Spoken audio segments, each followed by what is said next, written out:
नमस्कार दोस्तों, ultra 10th में आप सबका स्वागत है।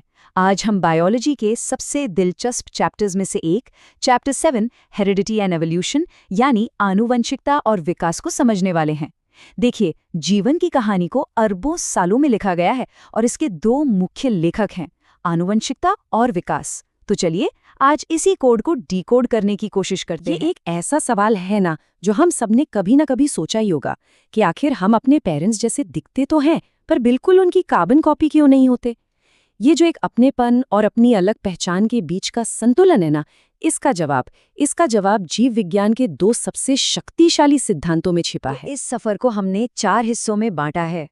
सबसे पहले हम विभिन्नता की पहेली को सुलझाएंगे, फिर मेंडल के उन कमाल के नियमों को जानेंगे।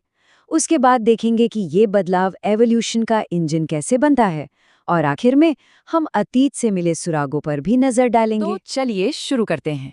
कहानी शुरू होती है एक बहुत ही साधारण सी सच्चाई से कि किसी भी प्रजाति के भीतर अंतर या जिन्हें हम विभिन्नताएं कहते हैं वो मौजूद होती ही हैं। ये अवधारणा यही बताती है कि परिवार में एक जैसी शक्ल सूरत होने के बावजूद कोई भी दो लोग पूरी तरह से एक जैसे क्यों नहीं होते। और जानते हैं, यही छोटे छोटे अंतर यही विकास के लिए कच्चा माल है। लेकिन यहाँ एक बहुत जरूरी बात समझनी होगी। कुछ विभिन्नताएं जैसे कि कसरत करके मसल्स बनाना, वो अगली पीढ़ी में नहीं जाती। उन्हें कायिक विभिन्नता कहते हैं। विकास की कहानी के लिए सिर्फ वही विभिन्नताएं मायने रखती हैं जो जननिक होती हैं, यानी जो हमारे रिप्रोडक्टिव सेल्स में होती हैं और अगली पीढ़ी को विरासत में दी जा सकती हैं। सवाल ये है कि ये गुण अगली पीढ़ी तक पहुंचते कैसे हैं। इस पहेली को सुलझाया था ग्रेगर मेंडल नाम के एक ऑस्ट्रियाई भिक्षु ने, और उन्होंने ये कमाल किया एक बहुत ही साधारण सी चीज का अध्ययन करके, मटर के पौधे। ये देखिए, ये पनेट स्क्वायर है।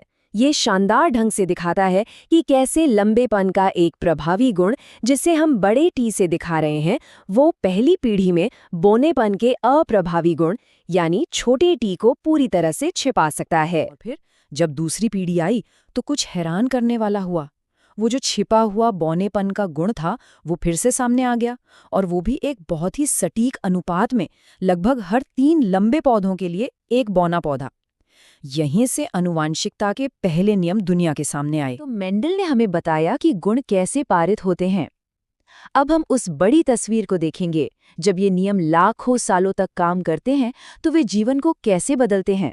यहीं से विकास की असल कहानी शुरू होती है। सबसे मुख्य विचार ये है कि जीवन समय के साथ बदलता है, और इस बदलाव का एक सबसे बड़ा जरिया है प्राकृतिक चयन या नेचुरल सिलेक्शन। प्राकृतिक चयन को समझने के लिए चलिए इन भृंगों की एक आबादी में चलते हैं। शुरुआत में यहाँ कुछ हरे हैं और कुछ लाल, मतलब रंगों में विभिन्नता है। अब होता ये है कि कौवे हरे पत्तों पर बैठे लाल भृंगों को आसानी से देख लेते हैं और उन्हें खा जाते हैं। ये एक चयनात्मक दबाव बनाता है। यहाँ पर पर्यावरण एक बहुत ही महत्वपूर्ण भूमिका निभा रहा है। साफ दिख रहा है कि लाल भृंग यहाँ एक नुकसान की स्थिति में हैं। तो इसका नतीजा क्या होता है?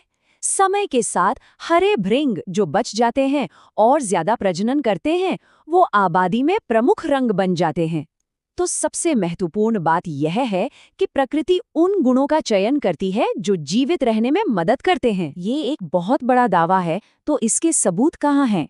असल में सबूत हमारे चारों ओर हैं। जीवों की शारीरिक बनावट से लेकर धरती की गहराइयों में दबे जीवाश्मों तक हमें शरीर की रचना में कई सुराग मिलते हैं, जैसे समजात संरचनाएं, जिनका मूल डिजाइन तो एक जैसा होता है लेकिन काम अलग अलग होते हैं। वहीं समरूप संरचनाएं हैं जो काम तो एक जैसा करती हैं लेकिन स्वतंत्र रूप से विकसित हुई हैं। ये जो साझा ढांचा है ना, जैसे इंसान, चीता, व्हेल और चमगादड़ के अग्रपादों का, ये एक ही मूल डिजाइन पर बने हैं।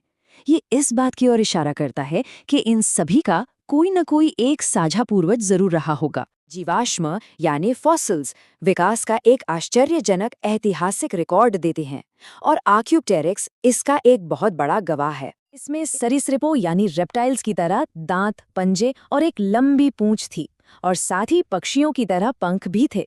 ये दो अलग अलग समूहों की विशेषताओं का एक मिश्रण था जो विकास के एक अहम पल को पूरी तरह से दिखाता है। ये सारी बातें हमें एक बहुत ही दिलचस्प सवाल पर लाकर खड़ा कर देती हैं।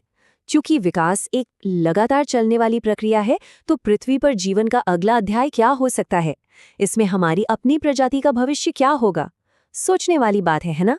तो ये था हमारा चैप्टर आनुवांशिकता और विकास। उम्मीद है सब कुछ अच्छे से समझ आया होगा। अगर ये सेशन पसंद आया तो इसे लाइक करना ना भूलें और आगे ऐसे ही और चैप्टर्स के लिए चैनल को सब्सक्राइब जरूर करें। मिलते हैं अगले सेशन में।